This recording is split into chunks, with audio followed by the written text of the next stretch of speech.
everyone, this is me Yashasvi Acharya. You're watching Crypto TV and these are today's top trending stories. India's cryptocurrency exchanges confused on tax provisions. Ethereum betting site Polymarket slapped with $1.4 million penalty. Venture capital funds invested around $30 billion in crypto firms last year. WeChain Foundation hints a new stablecoin. A South Korean presidential candidate is raising funds via NFTs. China seeks to embrace metaverse as part of Shanghai's 5-year development plan. Nearly $34 billion worth ETH locked in the Ethereum 2.0 deposit contract. One of the biggest cryptocurrency scammers in Europe arrested. Samsung to bring TV screen-based NFT explorer and marketplace aggregator. CryptoWire launches India's first index for cryptocurrencies. Lack of regulations is creating confusion among Indian cryptocurrency exchanges, which are now under the tax department scanner and are being accused for evading taxes, a local newspaper reported. The DG of Goods and Services Tax Intelligence last week carried out searches on multiple cryptocurrency exchanges for tax evasion, reportedly to the extent of 70 crore rupees. However, the department is yet to reveal the amount of tax dues to be recovered from these exchanges. According to cryptocurrency exchange representatives, the key confusion here is over the tax applicability on different business models rather than the intent to avoid taxes. Cryptocurrency exchanges follow different models, ranging from charging a commission to each transaction, while some others also act as an aggregator and make profit on each buy and sell orders.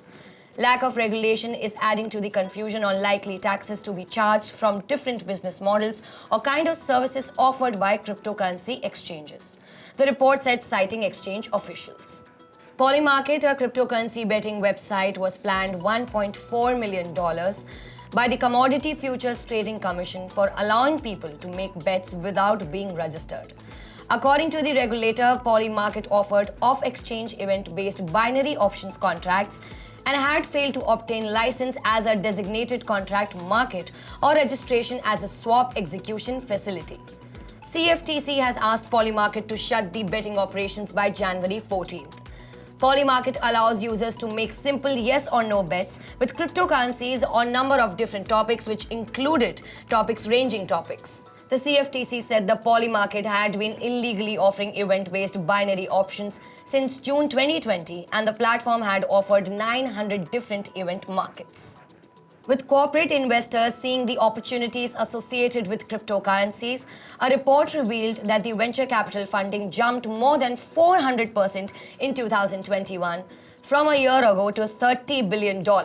In 2020, the crypto companies saw a handful of VC investments amounting to only $5.5 billion.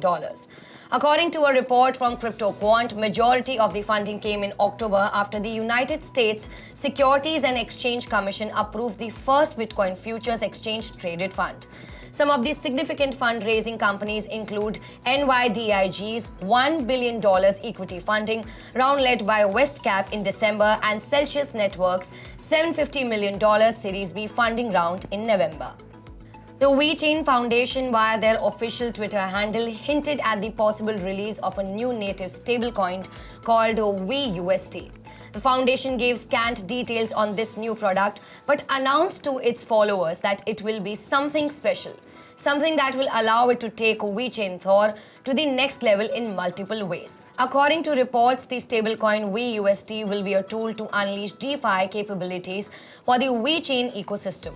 The digital asset, according to the official post, was designed following core principles of this ecosystem: sustainability, versatility, and scalability. For the upcoming election in March, South Korean presidential candidate Lee Jae-myung is seeking to raise funds through sale of non-fungible tokens. Lee Party's the ruling Democratic Party will issue NFT bearing his image and his policies in exchange for monetary contributions. According to his campaign team, the effort is aimed at young voters who are involved in cryptocurrency space. In fact, another lawmaker in the same party, Lee Kong-zae, recently disclosed that he will start accepting cryptocurrencies donations this month and issue receipts in the form of NFTs. Despite China's aversion to cryptocurrency, the world's most populous country doesn't want to be left behind in the technological advancement. Shanghai, the largest city in the country and its financial hub, plans to encourage the use of the metaverse through its 5-year development plan. The Chinese Commission is conducting research into fundamental technologies such as sensors, instantaneous interactions, and blockchain. The city aims to increase human interactions with the avatars in a 3D virtual world. According to a CNBC report, Shanghai's plan to include encouraging the application of the metaverse in areas such as public services, business offices, social entertainment, industrial manufacturing, production safety, and electronic games.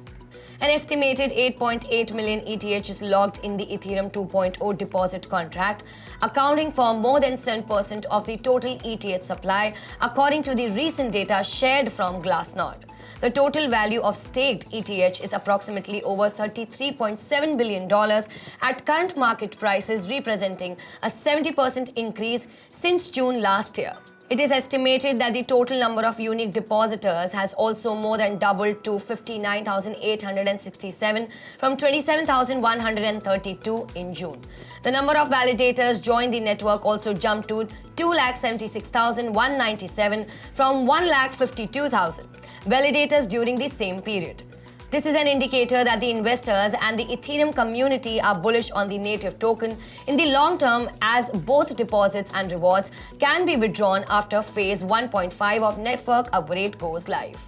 The Portuguese cybercriminal wanted throughout Europe for being involved in several scams related to the investments in cryptocurrencies was nabbed by Spanish civil guard in Valencia.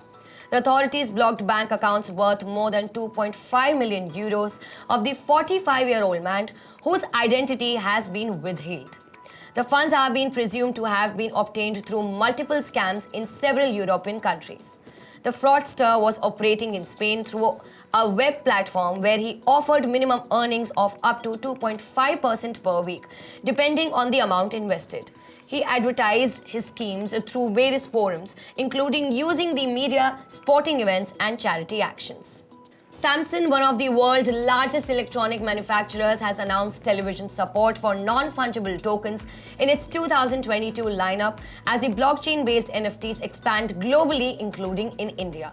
The NFT support features include an intuitive integrated platform for discovering, buying, and trading of digital artwork through micro-LED, Neo-QLED, and the frame. The NFT platform will let creators share their art with the world and let potential buyers preview an NFT before purchasing it and learn about NFT's history and blockchain metadata.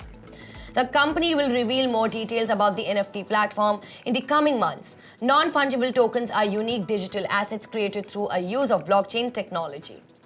CryptoWire, a crypto super app which also includes the channel Crypto TV, has announced the launch of India's first index of cryptocurrencies, IC15. The IC15 index, a rule-based market index by market capitalization, is aimed at helping investors track the performance of 15 most widely traded liquid cryptocurrencies listed on leading crypto exchanges across the globe. The base value of the index is set at 10,000 and the base date is April 1st, 2018. As on January 1st, 2022, IC15 open value was 71,463.30 points. With the launch of India's first index of crypto, IC15, we intend to complete the knowledge circle for the entire crypto and blockchain ecosystem. This will not only push the Learn Before Earn initiative, but also serve the industry with yet another powerful intervention, said Jignesh Sunagra, MD and CEO CryptoWire. CryptoWire is a special business unit of Ticker Plant, the owner of Crypto TV. That's all for today. This is me, Yashasvi Acharya, signing off. Do not forget to like, subscribe, and hit the bell icon to get the latest updates from the world of crypto.